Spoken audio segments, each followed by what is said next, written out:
wabarakatuh. Waalaikumsalam warahmatullahi wabarakatuh. Selamat siang anak-anak. Siang, Pak. Apa kabar semuanya? Baik, Pak. Alhamdulillah. Oke, coba kelas, coba siapkan dan pimpin doa. Siap, gerak. Mulai kegiatan. Doa mulai.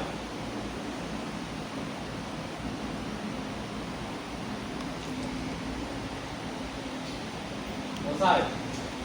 Salam kepada Bapak Guru. Assalamualaikum warahmatullahi wabarakatuh. Waalaikumsalam warahmatullahi wabarakatuh. Oke, baik anak-anak, untuk mengawali pembelajaran kita kali ini, Bapak akan mengabsen ya. Ada yang tidak hadir hari ini? Ada semua. Alhamdulillah. Ya, baiklah anak-anak, untuk pelajaran kali ini kita lihat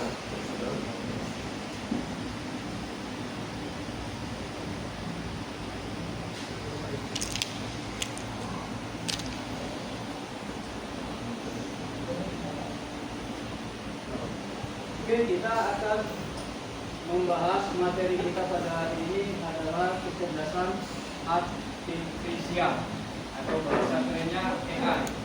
Ya, ada yang tahu AI itu apa atau KA, kecerdasan artifisial? Bapak. Ya, ada yang tahu? Tidak tahu.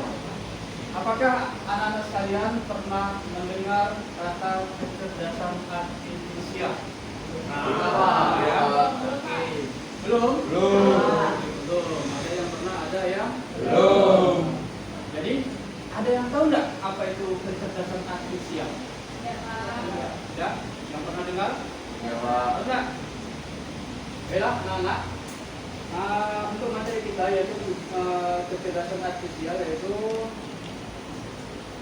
tujuan pembelajaran akan Bapak sampaikan.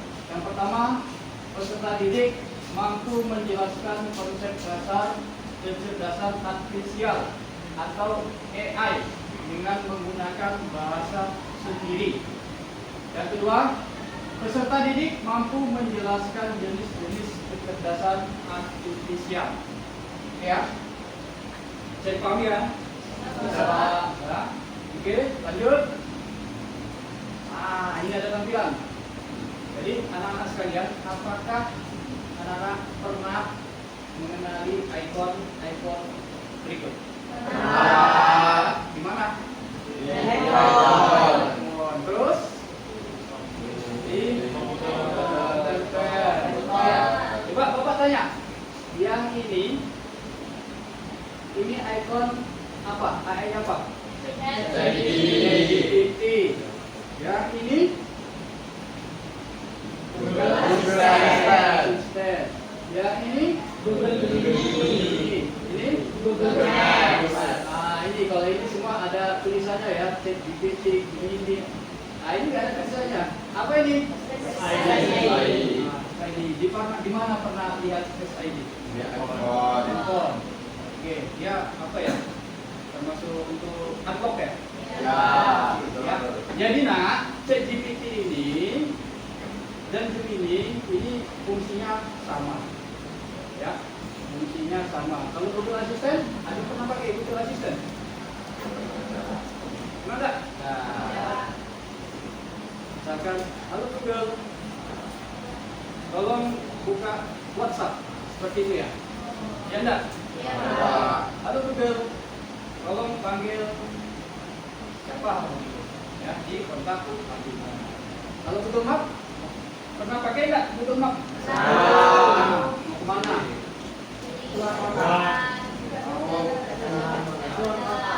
Pergi ke pantai, ya.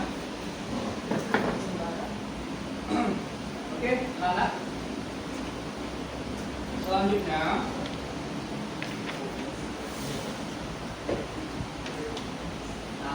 apa itu kecerdasan artifisial?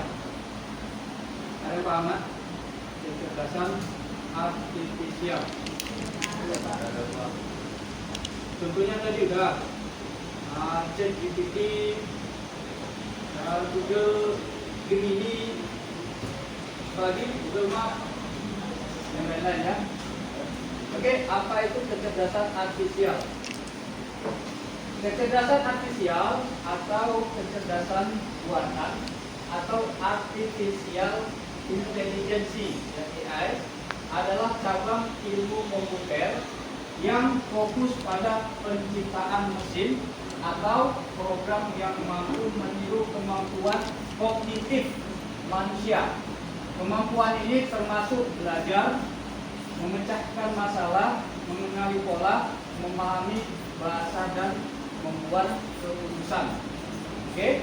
Secara sederhana, AI adalah upaya untuk membuat komputer berpikir dan bertindak seperti manusia, atau setidaknya meniru cara manusia memproses informasi untuk menyelesaikan suatu tugas. Oke ya? Di sini kemampuan ini termasuk belajar, memecahkan masalah, mengenali pola, termasuk tadi yang ID. Ya, oke nak, lanjut. Jadi nak, sungguh maha besar pencipta, yaitu Allah atau Tuhan yang Maha Esa, telah menciptakan otak kita, ya, telah menciptakan otak kita untuk membuat atau merumuskan sebuah kecerdasan buatan, ya, AI, ya, subhanallah. Oke, untuk mendalami materi ini, nah, ini Bapak akan tampilkan video, ya, YouTube akan menampilkan video YouTube. Nanti anak-anak sekalian tolong pahami, dicatat, nah, ya, dicatat apa yang ditampilkan di YouTube.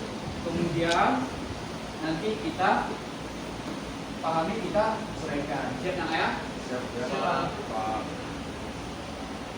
Oke, Bapak putar videonya.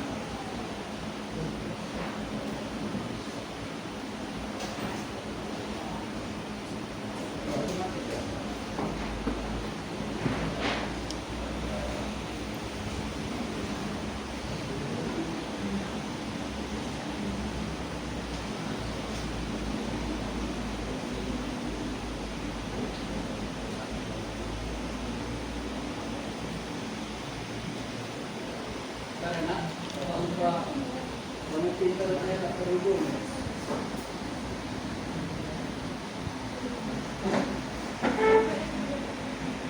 Oke anak-anak, semua perhatikan video berikut ini ya.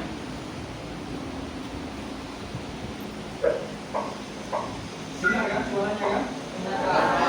Yang pertama yang muncul di pikiranmu ketika mendengar kata AI atau kecerdasan buatan, apakah AI jahat seperti film-film Hollywood? AI jahat atau AI hanyalah hayalan sebuah film saja ya. Namun sebenarnya AI sudah merupakan kenyataan dalam kehidupan sehari-hari kita. Lalu yang kedua menggunakan AI. Ketika buka handphone, kita fingerprint atau face unlock menggunakan AI untuk dapat mendeteksi titik jari atau wajah kalian dengan lebih cepat. Ketika googling, adanya AI akan memberikan hasil pencarian yang lebih sesuai dengan minat dan kebutuhan kalian. AI juga banyak digunakan pada berbagai aplikasi loh. Contohnya fitur display pada Facebook yang mampu mengenali wajah yang ada di dalam foto. Gambar foto juga menggunakan AI agar dapat disesuaikan dengan bentuk wajah. Kalau kalian menjelaskan nomor atau line kontak di shop misalnya, akan muncul rekomendasi konten yang tidak jauh-jauh dari tujuan kita. Bukan hanya di media sosial, rekomendasi musik atau film di aplikasi streaming, iklan story pada e-commerce, rekomendasi dari virtual assistant seperti Google Assistant atau Siri juga menggunakan AI untuk mempelajari dan menyesuaikan dengan aktivitas yang biasa kalian lakukan. AI juga ada pada program untuk menganalisis data yang paling tepat dari perkiraan waktu yang dibutuhkan. Pada game online, AI dipakai untuk mengendalikan permainan bot dan membuat karakter serta grafik permainan menjadi lebih hidup dan realistis. Lalu, apa itu AI? AI atau Artificial Intelligence atau kecerdasan buatan adalah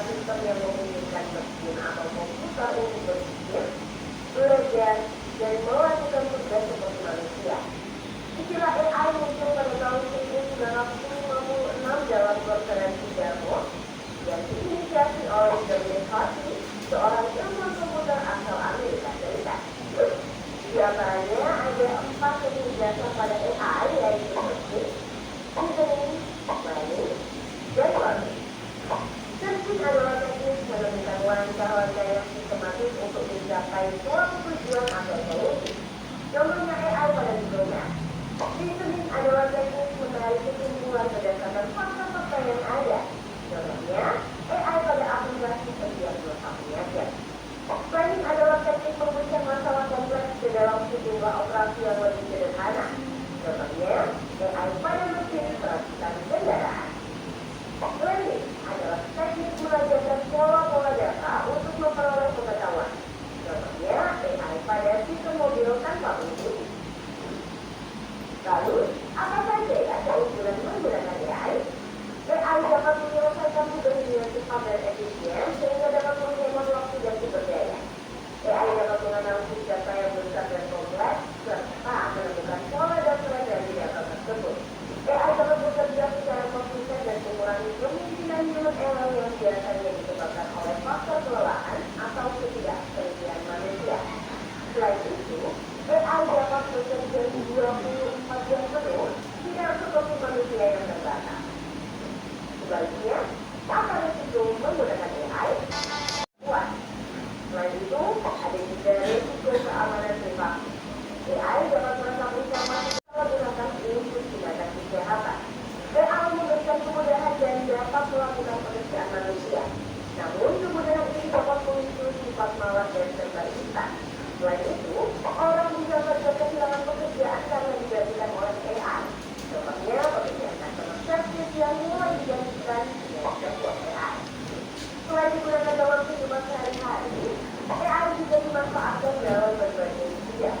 Bidang kesehatan, AI dapat digunakan untuk membantu dokter membuat jadwal temu, mendiagnosis awal penyakit, dan merekomendasikan obat atau terapi tertentu.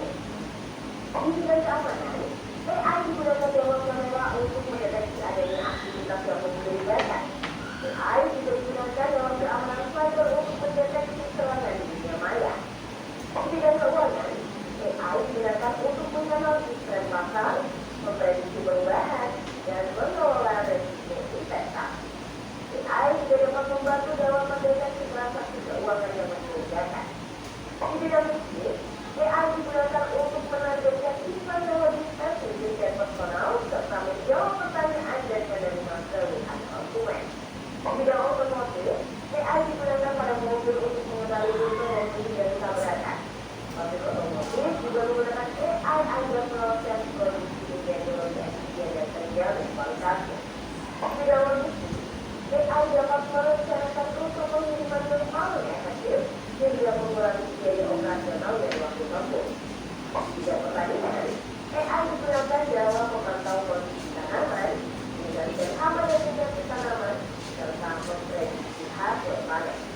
Di bidang lingkungan, AI digunakan dalam menganalisis data sensor dan indera satelit untuk memantau perubahan iklim dan lingkungan. Bagaimana dengan penggunaan AI di bidang pendidikan? AI dapat membantu memantau kemajuan belajar siswa dan merekomendasikan materi atau penilaian yang sesuai dengan kompetensi, kebiasaan dan minat siswa. Dengan begitu, proses belajar menjadi lebih bermakna dan tepat sasaran. Untuk bahasa lebih lanjut mengenai AI di bidang pendidikan, simak video berikut. Nah, bagaimana manfaat dari AI? Dengan begitu, teknologi AI akan memiliki batasan dan resiko. Jadi, kamu perlu paham hal itu agar bisa menggunakan AI secara kritis dan bijak. Teknologi AI apa nih yang tidak pernah kalian gunakan? Kira-kira kalian ada ide mau menggunakan AI yang seperti apa? Yuk, tulis pengalaman dari dirimu di kolom komentar. Jangan mau like, komen, dan share video ini. Ya, jelas ya? Ya, ditonton semua. AI atau kecerdasan artifisial. Jadi pahami tadi kira-kira videonya? Tidak. Selanjutnya setelah anak-anak sekalian menonton video tersebut, ini apa saja informasi yang diperoleh dari tayangan tersebut? Apa saja? Ya.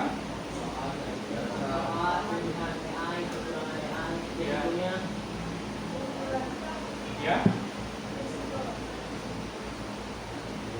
Oke, apa aja? Bapaknya? Dalam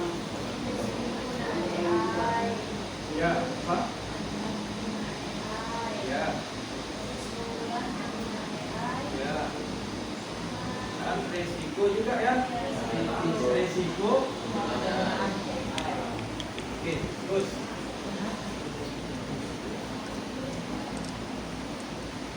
Kalau manfaat Google Map dalam keseharian kita apa aja nak? Ya, jalan, nyari lokasi untuk jajan, betul ya. Mancing, betul. Ke sekolah, tidak ya? Mungkinlah sekolah nyasar, kecuali sekolah daerah lain. Ya. Manfaat dalam keseharian Google Map yaitu untuk petunjuk arah ya.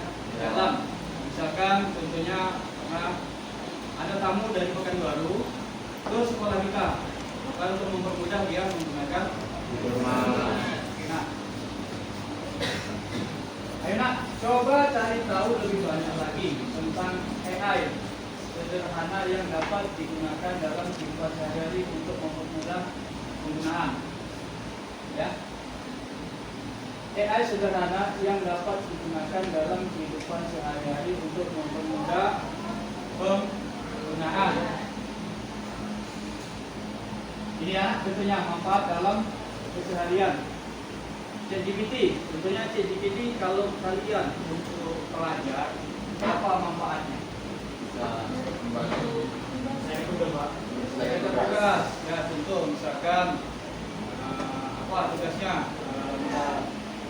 Guru sejarah gitu ya, guru sejarah. Coba Iwan cari tahu tentang sejarah G30 SPKI, ya kan? Jadi untuk mempermudah, tinggal buka aja ChatGPT atau Gemini ya, maka semua itu ada di itu, tinggal kita mempelajari. Kemudian yang ini tahu apa yang bawah ini? Game tadi. Nah ini nak kamu bisa, misalkan ada tugas bahasa Inggris, ya, tugas bahasa Inggris. Ada mungkin kosakata atau lain sebagainya ya yang tidak ada di kamus, boleh kita gunakan pakai Grammarly ya. Grammarly ya, itu lengkap. Kemudian yang ini pernah gunakan nggak? Nah, AI KTP bukan kartu tanda penduduk ya. AI KTP belum pernah. Semua belum pernah. AI KTP ini berguna untuk tentunya ya, ada tugas, tadi tugas sejarah ya, tugas sejarah kita cari di ChatGPT, tapi ini tugas sejarah kita cari di YouTube misalkan, ada konten-konten YouTube. Nah, untuk menguraikan, kalau kita mungkin nggak sempat waktu kita atau banyak kesibukan atau banyak tugas, melalui AI KTP ini bisa mendeskripsikan video lainnya, bisa merangkum dari video tadi pakai AI KTP ya. Kemudian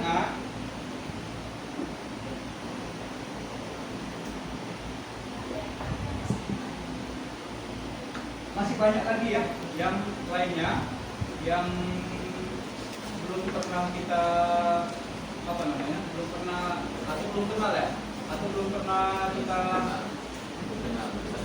ya itu dia.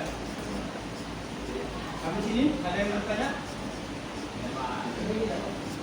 Mana apa? Coba.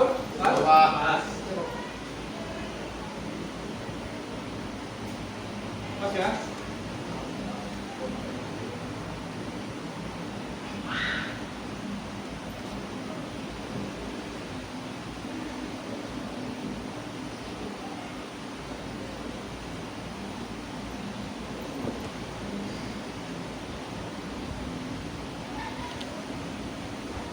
Baiklah anak-anak, setelah tadi anak-anak menonton video, setelah ada penjelasan ringkas dari Bapak, di sini Bapak ingin salah satu di antara anak-anak sekalian untuk tampil ke depan ya, menjelaskan apa yang Bapak sampaikan, apa yang ada pada video tersebut ya. Oke, langsung coba Setia bisa tampil ke depan untuk menjelaskan apa yang kita pelajari hari ini. Ke depan lah. boleh bawa ini bisa ada baterai yang masih pakai baterai. Aduh, cepat sekali bisa. Oke. Ya, coba ke depan dia.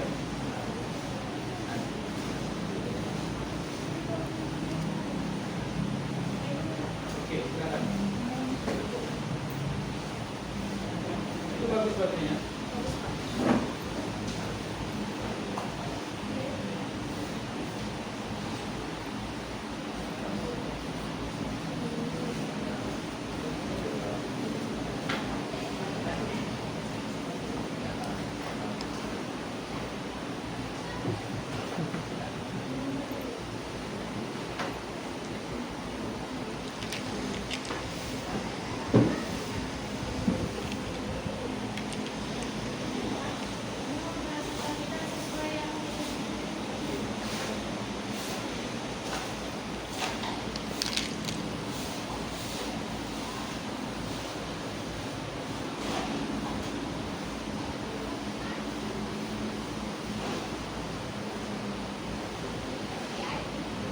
Baik, di sini saya akan menjelaskan sesuai yang saya ketahui tentang AI di dalam kehidupan.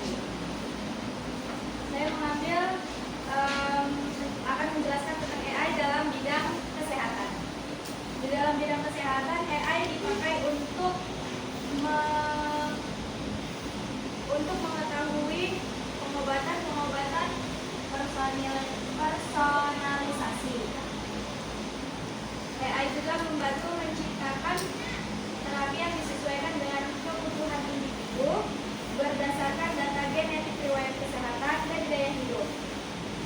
Contohnya seperti Precision Medical menggunakan data genomik untuk memilih pengobatan yang paling efektif bagi pasien berdasarkan prediksi respons tubuh mereka terhadap terapi tertentu. Lalu yang kedua, AI dalam bidang pendidikan. Dalam bidang pendidikan, AI membantu pembuatan pengalaman belajar yang disesuaikan dengan kemampuan dan kecepatan masing-masing siswa. Platform seperti Duolingo dan Khan Academic menggunakan algoritma AI untuk memberi materi pembelajaran yang sesuai dengan tingkat pemahaman siswa, serta memberikan umpan balik yang tepat. Lalu, pembelajaran berbasis game dan simulasi juga bisa menggunakan AI.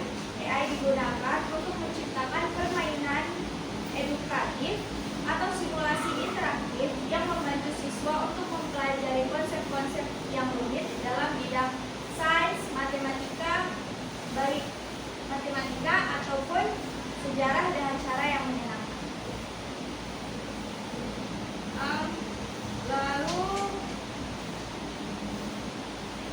kesimpulan yang bisa kita dapat, AI membawa revolusi besar dalam bidang kesehatan dan pendidikan dengan meningkatkan efisiensi, personalisasi, dan kualitas layanan. Meski ada tantangan etika dan teknis yang harus dihadapi, potensi AI untuk memperbaiki cara kita merawat kesehatan dan mendidik generasi masa depan sangat besar. Mungkin itu saja yang bisa dapat saya presentasikan dari video tadi. Sekian dan terima kasih. Oke, tepuk tangan. Jadi penggunaan atau manfaat AI itu banyak di bidang pendidikan, kesehatan, dan oke, nah, jadi dari keterangan Septia tadi, coba Bapak minta kalian ya seluruhnya ini udah aktif semua kursusnya, aktif semua ya kursusnya ya. Coba kalian buka web atau AI salah satu dari ini ya, bisa ChatGPT, bisa Gemini, coba cari di situ informasi tentang manfaat AI di dunia pendidikan, dunia kesehatan. Untuk apa ya? Untuk kata kunci atau kalau AI ini biasanya pakai perintah ya.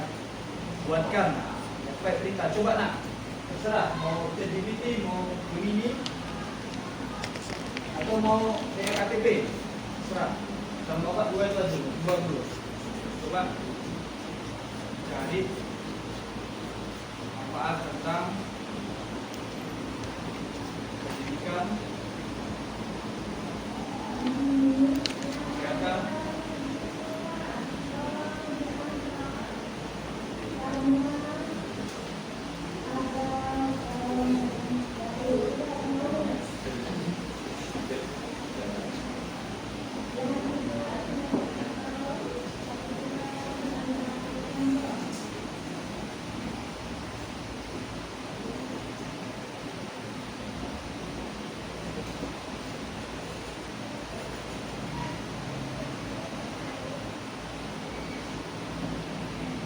bisa nak?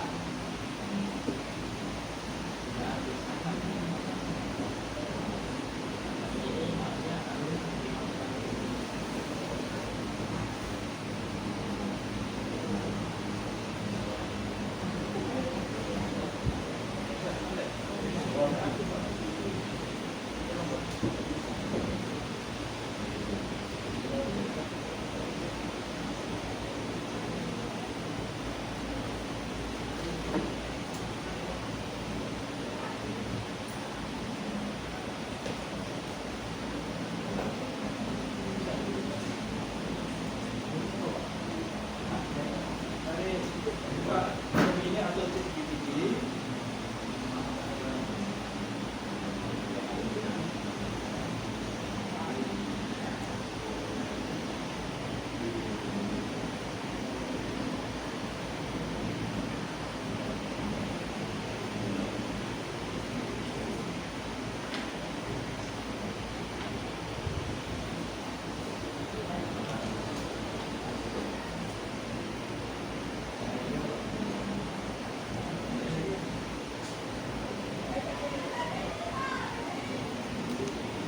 Bisa atau bisa juga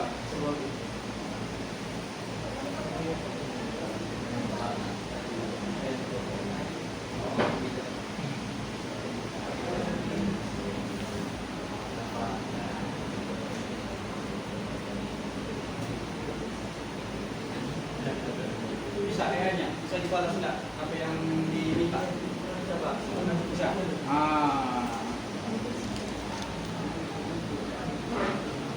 Oke ya, bisa semua enak ya.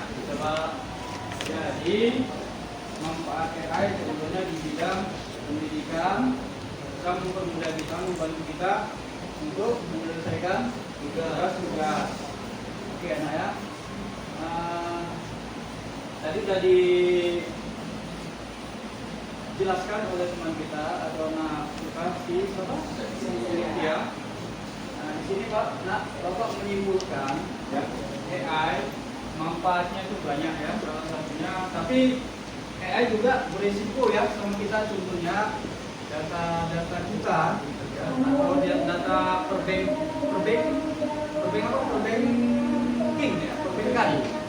perbankan itu ya, data kita atau akun-akun kita, nomor rekening kita itu bisa saja tidak aman atau bisa juga mempermudah kita dalam urusan keuangan, tapi bisa juga tidak aman. Nah, tentunya ada kasus-kasus tentang pembobolan nomor rekening, ya. Pembobolan nomor rekening itu kenapa? Karena data kita bocor. Kemudian manfaatnya banyak juga ya di dunia kesehatan, untuk apa contohnya, untuk scan ya. Untuk scan di dunia pendidikan contohnya tadi untuk tugas-tugas, banyak lagi di dunia industri ya, di yang lain-lain. Nah, sekian anak sekalian, itulah dari Bapak. Semoga apa yang Bapak sampaikan dapat diterima, dapat diterapkan di kehidupan sehari-hari ya. Sekian dari Bapak. Wassalamualaikum warahmatullahi wabarakatuh. Waalaikumsalam warahmatullahi wabarakatuh.